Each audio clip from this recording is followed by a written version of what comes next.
नमस्ते। आज रामनवमी है, लेकिन मैं आपको यहाँ पे कोई रिलीजियस ज्ञान नहीं देने वाला हूँ। लेकिन मैं आपको बताने वाला हूँ, यदि आपने रामायण को ठीक से समझा तो आप लाइफ में तो जीतोगे ही, आप एक अच्छी वेल्थ भी बिल्ड कर सकते हो।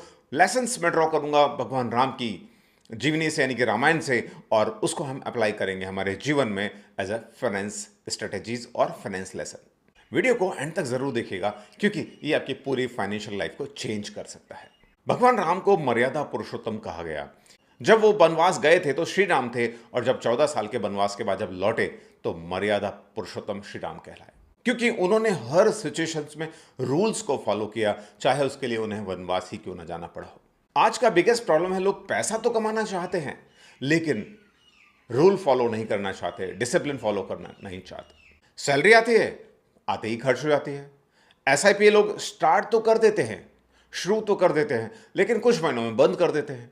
महीने के एंड में जब पैसा कम पड़ रहा होता तो सोचते हैं, डिसाइड करते मैं बजट बनाऊंगा, बजट बना के पैसा खर्च करूंगा, रिजोल्यूशन लूंगा, लेकिन वो कुछ दिन में हवा हो जाता है। वेल्थ इनकम से नहीं आती, वेल्थ आती है डिसिप्लिन और टाइम से। तो आपके एक्शन स्टेप्स क्या होने चाहिए? सैलरी आई, सैलरी आते ही उसमें ऑटोमेटिक तरीके से इन्वेस्टिंग हो जानी चाहिए, चाहे एसआईपी करो, म्यूचुअल फंड्स में करो, स्टॉक्स में करो, जो आपको समझ में आता है उसमें करो, लेकिन खर्चा करने से पहले सेविंग करनी चाहिए। दूसरी चीज, अपने बजट को फॉलो करो। कोई भी रैंडम परचेजिंग स्पेंडिंग आपको नहीं करनी है, जो आपके फाइनेंशियल गोल को डिरेल कर सकती है। अगर आपने सिर्फ ये एक हैबिट यानी कि डिसिप्लिन बना दिया, तो आपको 10 सालों के अंदर वेल्थ क्रिएट करने से कोई नहीं रोक सकता। और यदि आप अपने आप से प्रॉमिस कर लेते हो तो आप इस वीडियो को यहां पे छोड़ सकते हो, क्योंकि यदि आपने इस एक रूल को भी फॉलो किया तो मुझे लगेगा मेरा कंटेंट बनाने का पर्पस सॉल्व हुआ। वरना आप आगे तो देखना चाहें बिल्कुल देख सकते हैं। तो पहली चीज थी डिसिप्लिन, और दूसरा चीज है वो कि that is also equally important, which is right decision. जब भगवान राम को वनवास का आदेश सुनाया गया तो वो चाहते तो उस डिसीजन को चैलेंज कर सकते थे, बट उन्होंने इसको चैलेंज नहीं किया और राइट डिसीजन लिया कि ठीक है, मुझे जो आदेश दिया गया उसकी पालना करनी है, मुझे वनवास जाना है। तो वही चीज आती है फाइनेंस के अंदर भी। Right decision is always better than fast money. Market में सबसे बड़ा लॉस कब होता है? जब आप ये डिसीजन ले लेते हो, करे मार्केट गिरा और आप बेच के निकल लिए, या फिर आप करते हो फोमो बाइंग। आपको याद होगा जब आईआरसीटीसी लिस्ट हुआ था तब भी, और जब लास्ट ईयर में या बिफोर लास्ट ईयर इरेडिया जब लिस्ट हुआ था, तो ऐसा सब भाग रहा था सब कुछ, कि जैसे ऐसा लग रहा था कि पता नहीं कहां जाके रुकेगा। और recently same thing happened with silver investing. Silver 4 lakh तक चला गया। लोगों ने इसलिए भी इन्वेस्ट किया, करे यार मैं पीछे रह जाऊंगा, इतना सब लोग सिल्वर में इन्वेस्ट कर रहे हैं, और नतीजा ये हुआ कि वो 2.5 लाख के आसपास आ गया। तो फोमो इन्वेस्टिंग नहीं करनी है। तीसरी चीज, फ्रेंड ने बोला था इसलिए खरीद लिया। हो सकता है फ्रेंड ने सही बोला हो, फ्रेंड ने सही चीज सही टाइम पे खरीदी और सही समय के हिसाब से वो एग्जिट कर लिया, बेच के अपना प्रॉफिट बुक कर लिया, लेकिन आपको तो पता नहीं था, तो आप उस प्रॉफिट को बुक नहीं कर पाए और आप लॉस में चले गए। तो इसलिए या तो दोस्त ऐसा चुनो जो आपको एंट्री के साथ साथ एग्जिट भी बताए, या फिर दोस्त की बात को मत मानो। तो कोर लेसन यहां पे क्या है? फास्ट पैसा, रिस्की पैसा, राइट पैसा, सस्टेनेबल पैसा। तो 3 चीजें आपको फॉलो करनी है।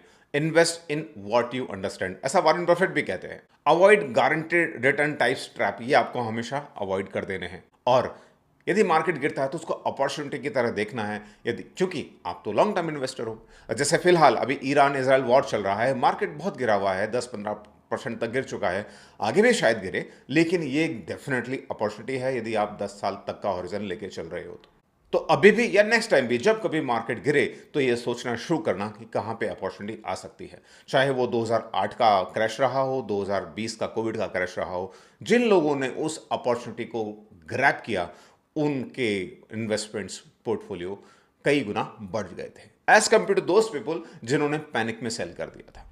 थर्ड इंपॉर्टेंट चीज, नेटवर्क। ज्ञानी लोगों ने कहा है network is equal to your net worth. Ram ji अकेले शायद नहीं जीत पाते, लेकिन उन्होंने साथ लिया हनुमान जी का, जो कि लॉयल थे, सेल्फलेस थे और कैपेबल थे। उन्होंने साथ लिया सुग्रीव का, जो कि उन्होंने एक तरह से स्ट्रेटेजिस्ट की तरह काम किया, और उनको साथ मिला वानर सेना का, जो कि एक अच्छी खासी टीम थी। तो उन्होंने राइट लोगों को चूज किया। तो उसी तरह से आपका जो सर्कल है, आपका जो नेटवर्क है, वो ये तय करता है कि आप लाइफ में ग्रोथ करोगे या नहीं करोगे, आप लाइफ में वेल्थ बिल्ड कर पाओगे या नहीं कर पाओगे। तो कोर लेसन ये है, right network equals to faster wealth creation. तो आपको करना क्या है, आपको फॉलो करना है जेन्युइन फाइनेंस एजुकेटर्स को, लाइक मी, और मेरे जैसे और भी बहुत अच्छे अच्छे लोग हैं।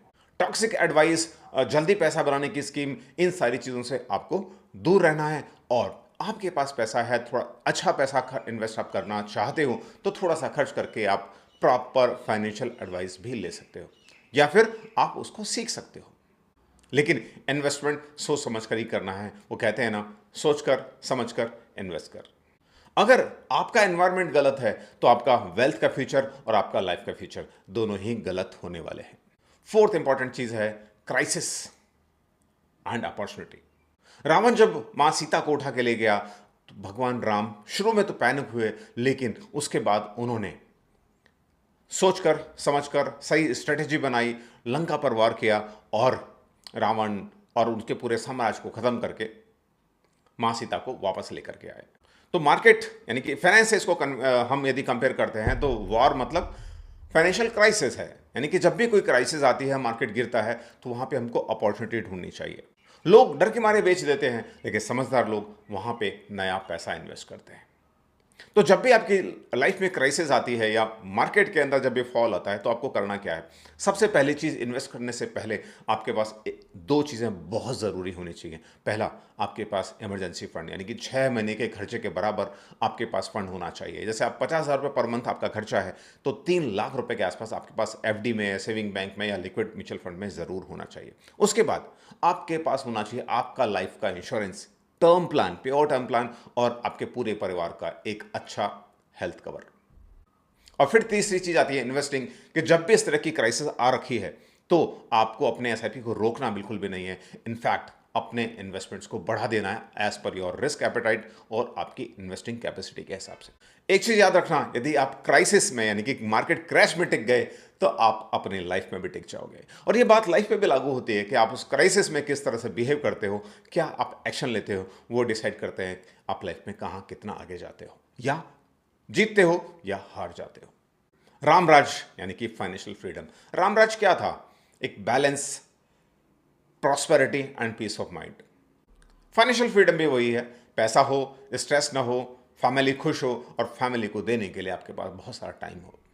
तो कोर लेसन क्या है? तो व्हाट इज वेल्थ? वेल्थ है money plus peace of mind plus a purpose. तो एक्शन स्टेप्स क्या होने चाहिए? आपको अभी से अपना रिटायरमेंट प्लान करना चाहिए, आपको लेना चाहिए health insurance and life insurance term plan, और आपको माइंडसेट रखना चाहिए लॉन्ग टर्म इन्वेस्टिंग का। आपका गोल सिर्फ पैसा नहीं होना चाहिए, आपका गोल होना चाहिए आपका अपना रामराज, यानी कि योर फाइनेंशियल फ्रीडम। भगवान राम की इस कहानी से हम क्या सीख सकते हैं? Discipline, patience and right decision. और यदि आप इन 3 चीजों को फॉलो कर लेते हो तो आप सिर्फ पैसा ही नहीं कमाओगे, आप अपनी लाइफ को भी एक रामराज बनाओगे।